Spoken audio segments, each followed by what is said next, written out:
La scène d'ouverture commence par une narration, nous racontant le déclenchement de la Troisième Guerre mondiale au début du XXIe siècle qui a significativement affecté la civilisation humaine. Après la guerre, les survivants ont cherché à créer un monde sans conflit par crainte que l'humanité ne puisse survivre à un quatrième conflit mondial.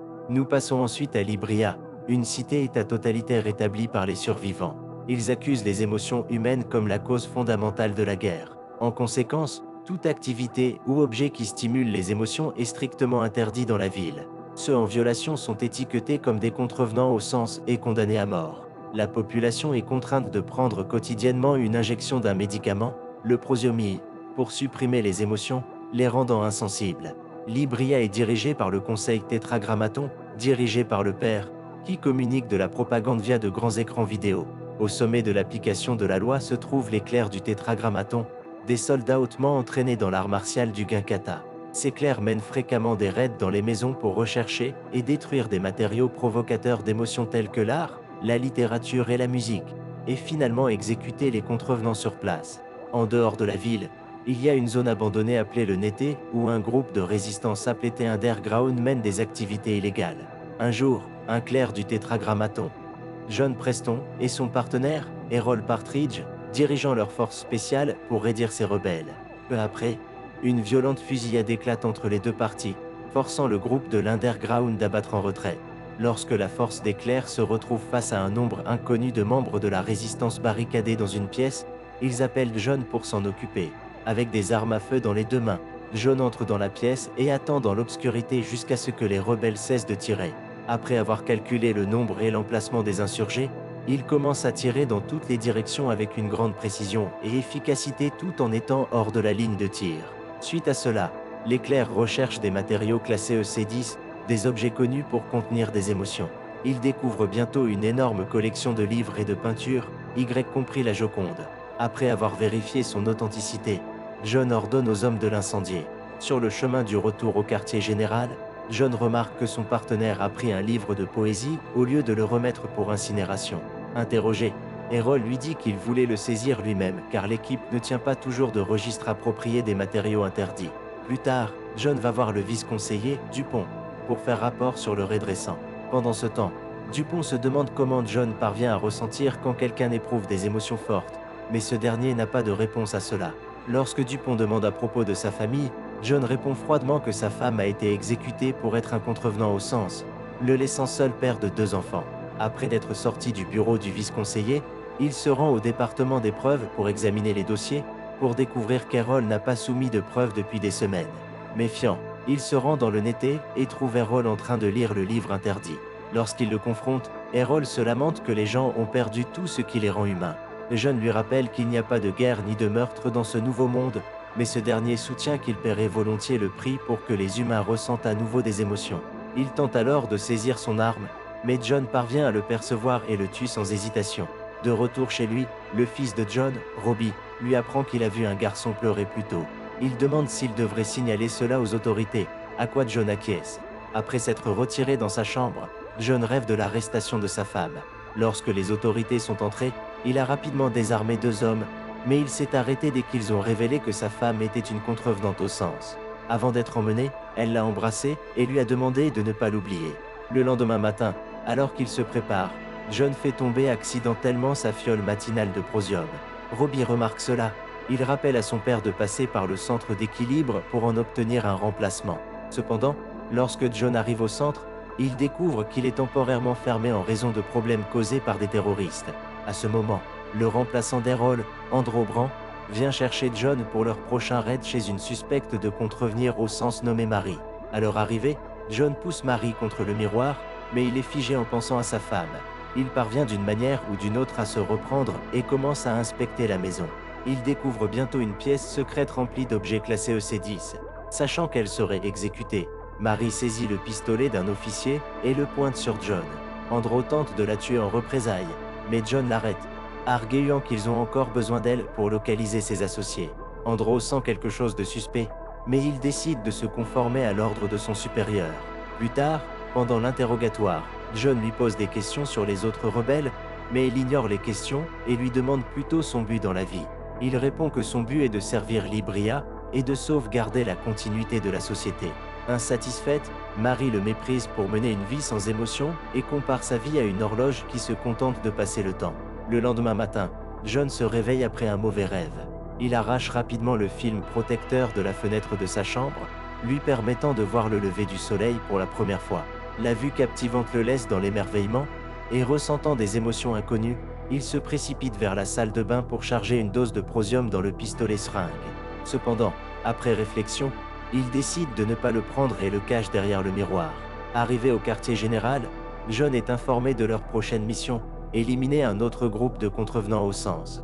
Pendant le raid, un homme se précipite vers lui, alors Andro l'abat. Lorsque John attrape l'homme, il le regarde accidentellement dans les yeux et voit la vie quitter le corps. Perturbé par les choses qu'il remarque maintenant, il laisse immédiatement tomber le corps, se sentant encore pire lorsqu'il voit du sang sur ses mains. Alors que les officiers tuent tous les rebelles, John découvre une pièce secrète remplie d'objets classés EC10. Il regarde autour de lui pendant un moment et joue de la musique. Cela le submerge d'émotion, le faisant éclater en larmes. Ensuite, John regarde l'équipe incendier tous les objets illicites de la pièce secrète. À ce moment, un officier leur annonce qu'ils ont trouvé des chiens gardés par des membres de l'Underground. Andro ordonne à l'équipe de les éliminer tous. John essaie d'objectionner, mais il ne trouve aucune bonne raison, ce qui le force à se conformer. Au milieu de cela, l'un des chiots tente de s'échapper, et John l'attrape avant qu'il ne parte. Andro lui dit de le relâcher, mais John, submergé, l'emmène en prétendant qu'il devrait être testé pour des maladies. Son hésitation éveille la suspicion d'Andro envers lui. Perturbé par le meurtre continu de personnes innocentes, John rend visite à Dupont et suggère que les contrevenants au sens soient interrogés plutôt que d'être éliminés. Cependant, Dupont dit qu'ils doivent suivre les ordres du père, qui est d'éliminer les insurgés sur place. Ce soir-là, John essaie de faire sortir le chiot plutôt en le cachant dans le coffre de sa voiture. En conduisant vers le Nété, il libère le chiot, lui demandant de partir, mais celui-ci le suit obstinément. Incapable d'abandonner la créature, John la remet dans le coffre et donne également son manteau pour la chaleur. À ce moment, des officiers en patrouille l'entourent, exigeant une identification. Il s'avère que sa carte d'identité est dans le manteau à l'intérieur du coffre qu'il ne peut pas ouvrir. Les officiers lui arrachent alors les clés de sa voiture et commencent à l'inspecter. Juste avant d'ouvrir le coffre, l'un des officiers le reconnaît et s'excuse pour le dérangement. Malheureusement, le chiot aboie, alertant les officiers.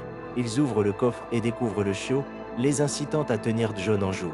Maintenant qu'il est pris, John se bat contre les officiers et exécute rapidement tout le monde avec leurs propres armes. Le lendemain, on le voit au quartier général, pratiquant ses mouvements de combat. Peu de temps après, Andro le rejoint et les deux se lancent dans un combat amical. Pendant ce temps, Andro affirme qu'il sait que John ne peut pas passer outre l'incident précédent du raid, mais ce dernier le balaye d'un revers. Après l'entraînement, Andro lui dit de se préparer car ils vont effectuer un autre raid dans le Nété. Plus tard, au cours de l'opération, John rencontre un groupe de rebelles mais s'abstient de les exécuter. Au lieu de cela, il les guide loin des autorités, affrontant même quelques officiers en chemin. Cependant, il les conduit accidentellement dans une pièce où Andro et d'autres exterminateurs les attendent. En conséquence, les rebelles sont alignés contre le mur pour être exécutés. John tente de convaincre les officiers de les emmener pour interrogatoire, mais Andro lui rappelle les ordres du père. Sans autre choix, John s'éloigne, laissant ces rebelles être exécutés. Ensuite, John se rend à la morgue et exprime des remords au corps d'Errol pour l'avoir tué. Il examine ses affaires et tombe sur une photographie avec Liberté écrit au dos. Ensuite, il rend visite à Marie et lui demande des informations sur Errol. Lorsqu'elle refuse de le reconnaître, John lui montre une photo d'elle et d'Errol ensemble. De plus, il révèle qu'il est celui qui l'a tué. Cette révélation la remplit de rage. Alors elle saisit immédiatement un stylo dans une tentative de le poignarder. John bloque son attaque et la maîtrise, réalisant enfin qu'ils étaient amoureux. En la regardant, il est rappelé de sa femme, ce qui le pousse à partir. Ensuite, John continue de rassembler des informations sur la participation d'Errol au groupe de résistance. Il se souvient d'un endroit appelé salle de lecture de la liberté, où un enseignant lit le manifeste à de jeunes hommes. Il confronte l'enseignant et le menace pour obtenir des détails sur Errol. L'enseignant révèle alors qu'Errol venait souvent ici pour rencontrer un homme nommé Jurgen. De plus, John découvre un compartiment secret de l'autre côté du mur de la pièce. Après l'avoir ouvert, il rencontre Jurgen, qui admet qu'il l'observe depuis longtemps. L'homme emmène ensuite John dans le souterrain, où les rebelles ont formé une petite communauté. Avant de discuter davantage, John est soumis à un test polygraphique pour s'assurer qu'il ressent des émotions. Après avoir confirmé sa loyauté envers eux, Jurgen révèle enfin leur plan. Assassiner le père et démanteler la production de prosium pour faire tomber le conseil. Puisque ce sera difficile pour les rebelles de le faire, Jurgen demande à John de les aider, ce que ce dernier accepte. Plus tard ce jour-là, John est convoqué par Dupont, qui révèle qu'il y a un traître parmi les Orans d'Éclair. Bien que le vice-conseiller ait des doutes sur John, il lui confie la tâche de démasquer le traître. John retourne chez lui et cache une autre dose de prosium derrière le miroir. Le lendemain, John se rend au quartier général et assiste à la préparation de l'exécution de Marie sur les écrans vidéo. Cela lui rappelle sa femme, le poussant à regarder les images de son exécution. Il est bouleversé de se voir debout complètement insensible à cette époque. Voulant se racheter, il court vers la salle d'incinération pour sauver Marie. Malheureusement, il est trop tard car elle est déjà placée dans la chambre et les turbines ont été démarrées. John fait de son mieux pour retenir ses larmes en la voyant mourir. En sortant, il n'arrive pas à supporter sa mort, ce qui le fait craquer émotionnellement. Pendant ce temps, Andro l'aperçoit et l'arrête pour être le traître. Emmené devant Dupont, Andro révèle la participation de John avec les rebelles, l'accusant également d'avoir tué leur collègue officier. Mais de manière inattendue, John retourne la situation et accuse Andro d'être le traître. Il affirme qu'Andro était celui qui a tué leurs officiers lors du raid précédent. Entendant cela, Dupont vérifie l'arme utilisée dans les décès des officiers et découvre qu'elle appartient à Andro. Ici, il est révélé que John avait habilement échangé les armes la nuit où un groupe de rebelles a été exécuté. Andro tente de prétendre qu'il est victime d'un coup monté, mais Dupont ordonne à ses officiers de l'arrêter. Après cela, Dupont informe John que sa maison sera fouillée à titre de formalité, auquel ce dernier ne s'oppose pas. Mais dès qu'il quitte le bureau du vice-conseiller, il se précipite chez lui pour détruire les fioles cachées. Il enlève rapidement le miroir pour découvrir que les fioles ont déjà disparu.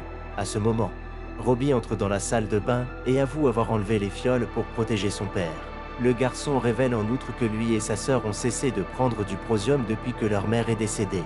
Dans la scène suivante, John collabore avec les rebelles pour commencer leur plan révolutionnaire. Tout d'abord, il contacte le conseil et leur informe qu'il a localisé les chefs des rebelles. En conséquence, les autorités arrêtant tous les leaders des groupes rebelles. Cela rend John plus convaincant pour persuader Dupont de lui accorder une audience avec le père. Il est alors vêtu d'une tenue blanche pour la réunion. Avant cela, il est soumis à un test polygraphique à des fins de sécurité. Au milieu de cela, Andro apparaît, révélant qu'il n'a jamais été arrêté. C'est alors que le père apparaît à l'écran et révèle que c'était une ruse pour exposer John et infiltrer les rebelles. De plus, le père dévoile sa véritable identité en tant que Dupont, révélant que le véritable père est décédé il y a de nombreuses années.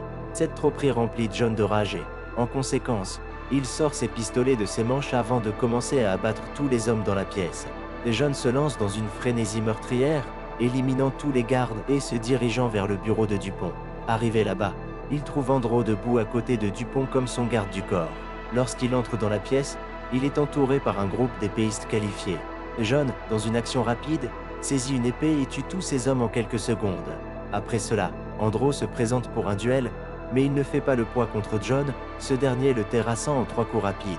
Voyant cela, Dupont tente de saisir son arme pour le descendre. Cependant, John est si rapide qu'il saisit une arme sur le sol avant de s'engager dans un affrontement de Ginkata. Étant un professionnel dans ce domaine, John domine facilement Dupont et le tue finalement par balle.